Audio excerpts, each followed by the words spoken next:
for a base and port facilities, there was much they could do to help them in a rough war with the Israelis.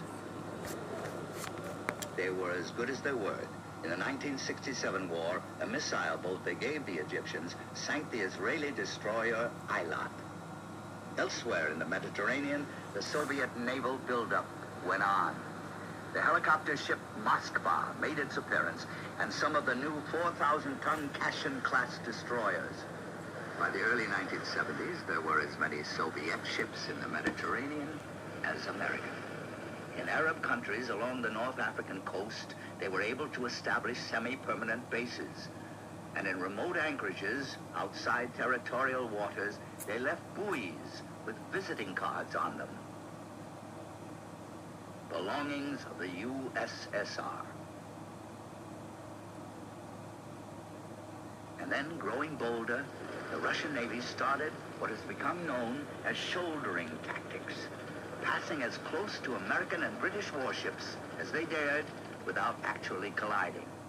Their object, to test Allied nerves and ship handling and gain intelligence at close quarters. But sometimes they miscalculated.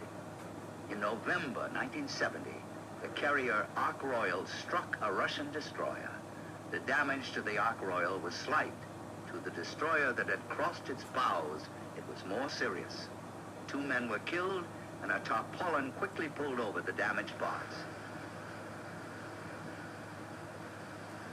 Today, the I Spy tactics continue.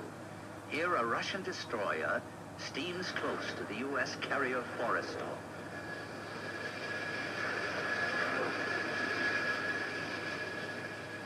But because of the danger of accidents, the Russians have agreed not to be too provocative.